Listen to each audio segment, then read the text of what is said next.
It started with 2 missing log entries, then a third. At first, I assumed it was a caching delay or an error in the cross-node timestamp sync. It happens. But when I checked again the next morning, the gaps had grown just by seconds, but enough to raise the hair on my neck. The pings were offset by nanoseconds in ways they shouldn't have been. Permissions were duplicated, but the fingerprints were wrong. Someone had been inside the ArcLight environment. I ran a differential audit at 3:17 a.m., just to be safe. Quietly, I encrypted the results and didn't tell anyone. The audit didn't show evidence of external intrusion. That was almost worse. If it had been a breach, I could have raised the alarm. But no, this was internal. Local credentials, cloaked in routine server maintenance schedules and conveniently routed through admin tier pathways. Someone with deep access had been poking around. I documented everything. Named the file Noise Filter Evaluation Q3, completely benign to anyone skimming titles. I copied the logs to a flash drive I kept in a ceramic mug marked Thermal Decay Metrics shoved into the back of my second desk drawer. Not because I was scared, because I'd built enough systems to recognize a hand that wasn't mine. At 9:42 a.m., I flagged the discrepancies to IT, just to see how they'd respond. Probably a sync error, Noah replied without looking up from his energy drink. These test nodes throw off false flags all the time. I nodded. Thanks. He smiled like he'd solved something. I walked away. Back at my desk, I opened ArcLight's console, stared at the root processes blinking back at me. The codebase was stable, the predictions clean, but the wrong person inside the right system could be more dangerous than a corrupted one. That was the problem with brilliance. It made people want to own things they didn't understand. So I stopped thinking like a scientist and started thinking like a survivor. I created a sandbox, no network access, no logging mirrors. And in it, I began writing something else. A ghost protocol. A quiet failsafe that lived deeper than the application layer. One that would never activate unless betrayal came wearing a badge. By the time I finished the first prototype, ArcLight had passed its 3rd consecutive trial. They were already planning the investor meeting. 18 months earlier, I had stood in a glass-walled office on the 35th floor of a downtown San Francisco high-rise and signed away tenure at MIT. Trevor Keane shook my hand across a polished black marble table and said, "Total creative freedom. No committees, no silos. Just you and the future." It was seductive the way he said it. Like possibility was something you could inhale. Helixon Labs had money, serious money. Military contracts, private capital backdoor arrangements with think tanks no one talked about out loud. They didn't want a paper. They wanted a system. And I had one. ArcLight wasn't born from Helixon's vision. I had started its core architecture in Cambridge 2 years before I ever heard the name Trevor Keane. It began as a theoretical framework for modeling pressure points across complex systems, economic, geological, behavioral. I used seismic forecasting as the entry point because people understood earthquakes. Markets weren't so different, just messier. Trevor loved it. Said it would reshape predictive finance. I told him that wasn't the point. He nodded like he understood. He didn't. Still, the first year was everything he'd promised. Unlimited resources, late-night breakthroughs, a team of 4 engineers who let me lead without posturing. We worked in harmony like a string quartet, every keystroke tightening the sound. But as the data got cleaner, the models sharper. Trevor started attending fewer briefings. Then I noticed he was forwarding my summaries to someone named Ellis. No last name. Just an internal address that didn't appear in the org chart. A month later, the roadmap meeting was moved without me. I found out from an intern's Slack. When I asked Trevor, he smiled and said, "We're just streamlining touchpoints." I knew that smile. It wasn't cruelty. It was condescension practiced over years. So I stopped asking. I wrote faster. I sealed off development branches. I moved critical model logic into compartments.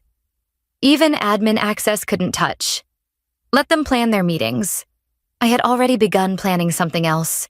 Something that didn't need their approval to activate. Chapter 3. Termination with coffee and smiles, 370 words. It was a Wednesday just after 11. I knew something was off when Trevor's assistant asked if I wanted coffee. She never asked that. Not unless something unpleasant was waiting behind the door. The conference room smelled like citrus cleaner and bad intentions. Trevor stood near the whiteboard, Hands folded, posture relaxed, like he was about to give a performance review. Legal was already seated Vincent Cho, the kind of lawyer whose suits never wrinkled and whose expressions never changed. Alara, Trevor said, gesturing to the chair across from him. "Thanks for coming." I didn't sit. He continued like I hadn't skipped the cue. "We've been reviewing department roles in advance of the investor phase. As part of that process and to ensure alignment going forward, we've decided to terminate your contract effective immediately." He reached out. A handshake. Like we were closing a deal. "We appreciate everything you've done. Truly." I looked at his hand.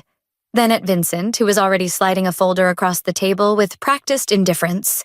I took out my Helixon-issued laptop, closed it gently, and placed it on the table. "No problem," I said. "Best of luck with the investor meeting." Trevor blinked, not expecting it to be that easy. No one noticed the small sand-colored flash drive I slid into my coat pocket. No one asked about the encrypted backups. No one questioned whether the system they were about to present was fully operational. They had my title, my desk, my team. But they didn't have what mattered. Outside, the air was cooler than it had been in weeks. I walked past the Helixon sign, past the etched glass doors, and kept going. I didn't stop until I was 3 blocks away, and even then I only paused to take off my badge and drop it in a trash bin behind a pharmacy. That night I watched the sun bleed across the skyline and felt something unexpected. Not rage, not regret, relief. I'd been cut out, but I hadn't walked away empty-handed. I had walked out with the only version of ArcLight that actually worked. 6 months before they fired me, I found the first breach. A low-level sandbox dataset, harmless, unfinished, barely functional, flagged for access at 2:11 a.m. Not by me. It wasn't malicious. It was curious, internal, quiet. A copy made, then discarded. I didn't raise it with Trevor. I didn't alert IT. I'd already seen how that script ended. What they wanted was control. What they underestimated was how far I'd already planned beyond them. That night, I stayed in the office until the sky turned purple. I isolated the core logic modules and wrote new condition sleeper code that didn't appear in version comparisons. I disguised the file tree with familiar names and hollow commits. Then I built the protocol. I called it Red Iris. It wasn't sabotage. Not exactly. It was a defense system. A mirror wrapped in glass. If ArcLight sensed it was being run without my biometric marker, if commands came from unverified channels or deployment occurred in an unauthorized environment, it would activate. Not by shutting down. That would be too obvious. Red Iris was surgical. It would inject false positives into the forecast pipeline numbers, so clean, so confidently rendered that no one would question them until the damage was done. It would redirect alert reports to dormant inboxes. It would reclassify internal memos as seismic events. It was designed to mimic the collapse of a system that had grown too complex too fast. A believable failure. A failure that could never be traced back to me. The last line of the protocol was simple: if betrayed, break beautifully. I encrypted the sequence 3 different ways. Each layer required my fingerprint, my passphrase, and an air-gapped activation token that never left my apartment. I ran the test simulation once. It worked perfectly. Then I locked it away. And I waited. They thought they were walking toward a launch. But I had written the fire into the code itself. I ate pad thai straight from the carton, sitting cross-legged on my couch in yesterday's hoodie. My phone sat on the armrest screen, dim silent for now. The investor meeting had started at 11 a.m. on the dot. I didn't need to be there. I flipped through channels, absently, not really watching. A documentary on tsunamis. An ad for a brokerage firm. A cartoon rerun I used to put on in the background during late-night coding sessions. At 11:10, I opened a bottle of sparkling water. At 11:15, I muted the television. At 11:20, my phone buzzed. Urgent system failure, UPS.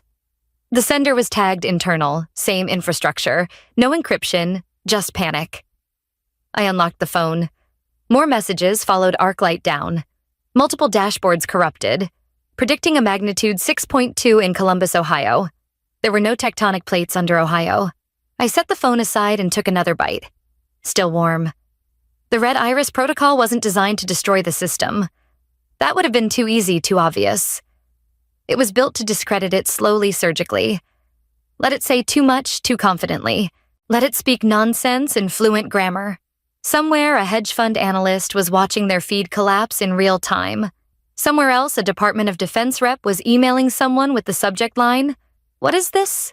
None of them had any idea the system was doing exactly what it was told. I watched the messages roll in. System degradation, authentication error, public query latency spikes. I didn't respond. I closed my laptop, washed the plate, wiped down the counter. They would call. I knew they would. By 11:31, the phone rang again. This time, the contact ID showed Helixson's main line. I let it ring twice before answering. Alara, a familiar voice said, too quickly, too sharp. It was Trevor's assistant. "We need you back. Arclight's not responding. It's breaking." I didn't raise my voice, didn't sigh, just leaned back and said, "You're going to have to be more specific." Then I got up, changed into clean jeans, and packed the drive. The badge scanner lit green. Someone had fast-tracked my access overnight. The receptionist, Mina always chirpy, always rehearsed, couldn't meet my eyes. She offered a soft, "They're waiting in ops," and quickly turned back to her screen like she hadn't just seen me marched out of the building 2 days ago. I walked the hall like I'd never left. The silence was heavier now. Doors half closed. Conversations clipped. I passed a conference room where 2 engineers stared into a frozen dashboard. A third rubbed his temple like it was going to stop the spinning. Operations was a mess. 3 terminals were lit up with cascading logs. Forecast modules blinking red. A massive wall screen showed a global map riddled with false seismic events: Tokyo, Kansas City, Oslo. Trevor stood in the center sleeves, rolled tie off. He looked like someone who'd practiced crisis management but never expected to need it. "Alara," he said too loudly. "Thanks for coming in." I didn't bother responding. I walked to the console. One glance told me enough. Red Iris had been triggered. Every line of predictive code had inverted its risk logic. The system was running as intended under the assumption it had been stolen. A junior analyst gestured at the screen. It flagged a team calendar as a Class 3 disturbance, and our internal memo on investor prep as a potential tsunami. I almost laughed. Trevor stepped closer. "What did you do?" I didn't look at him. "I protected it," I said. "You tried to run it without me." "That's not an error. That's enforcement." He opened his mouth to argue, then closed it. "It's broken," he finally said. "We need it stable for the next demo or everything falls apart." "You broke it," I corrected. "You ran it like it was yours." He stepped back, suddenly unsure. "What do you want?" he asked, and this time it wasn't bluster.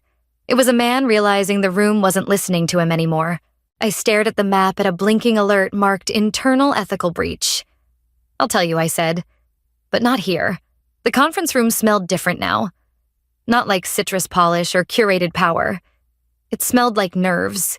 Trevor sat at the head of the table, flanked by Vincent from legal and someone new, older, quieter, with a board badge clipped to her jacket and a notepad she hadn't opened. I took the seat across from them and placed the flash drive on the table. No theatrics. Just plastic silence and leverage. "This is the working version," I said. "Clean, stable, no embedded protocols. It runs without interruption, assuming it's run by people with authorization." Vincent started to speak, but the board liaison lifted a hand. "What are your terms?" she asked. I slid a folder across the table.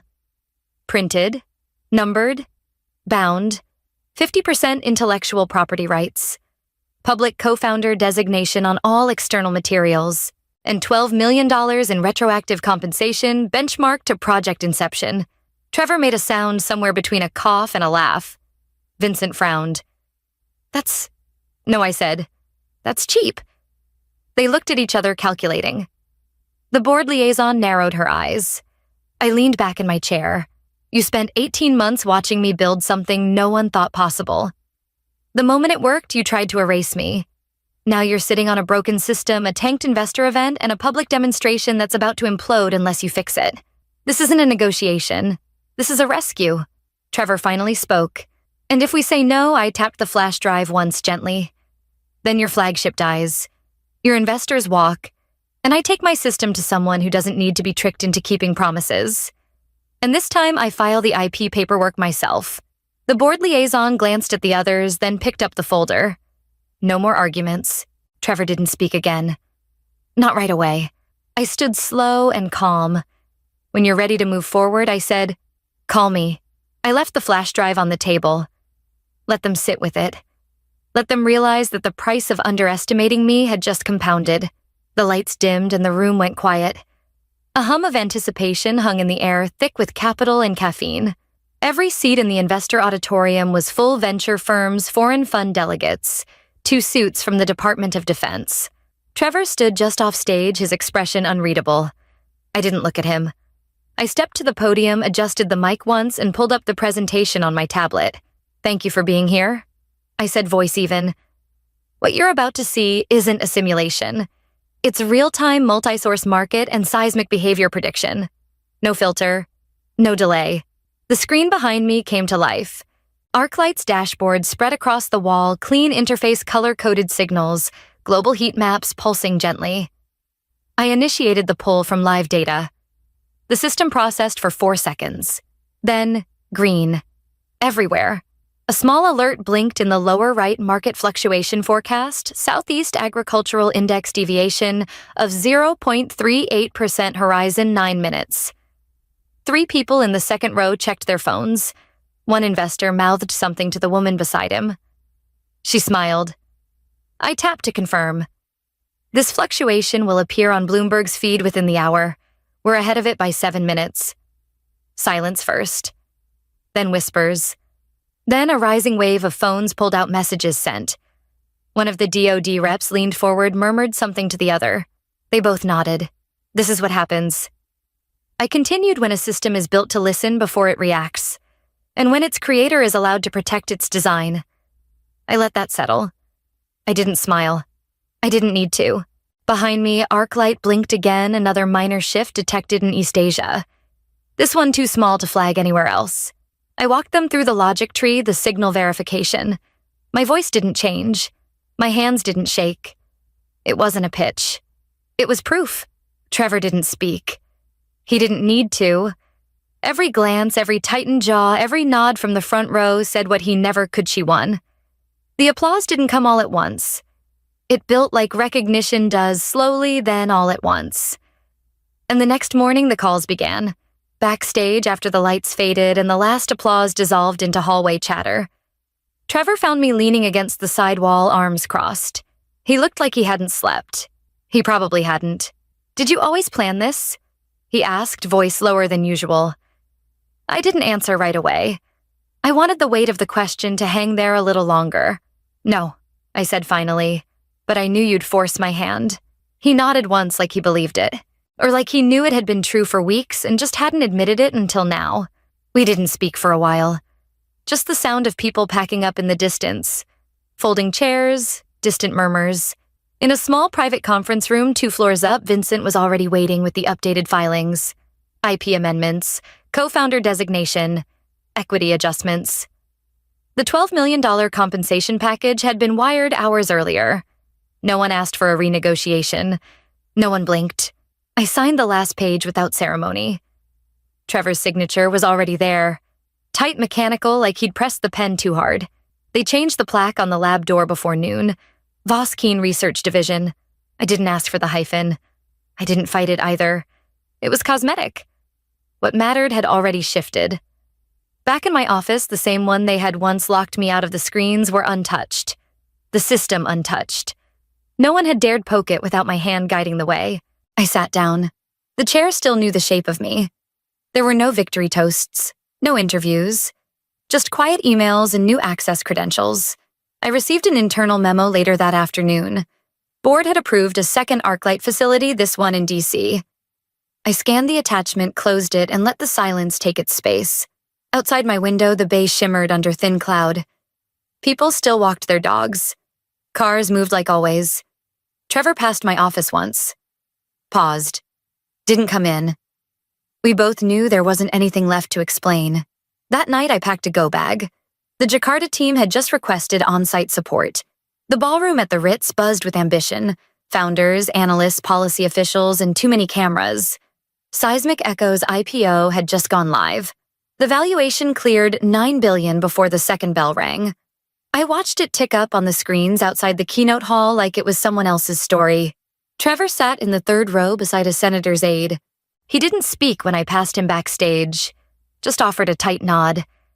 I stepped onto the stage and waited for the room to quiet. No teleprompter, no coaching.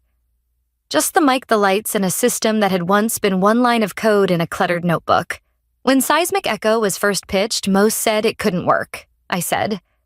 Not because the math was flawed, but because the world wasn't ready for a machine that listened this closely.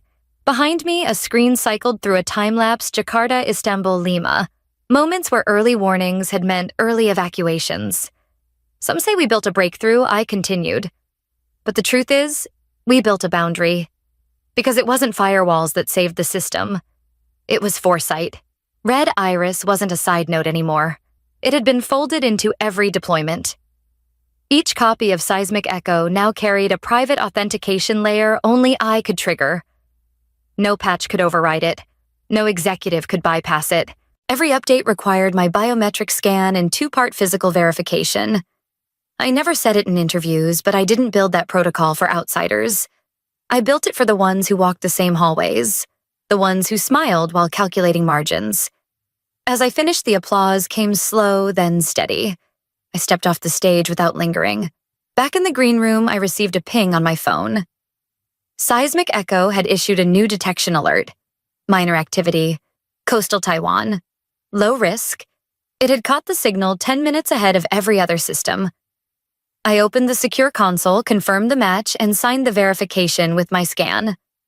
The system responded. All nodes synchronized. Red Iris dormant. System secure. I powered off the screen and turned toward the door. There was still more work to do.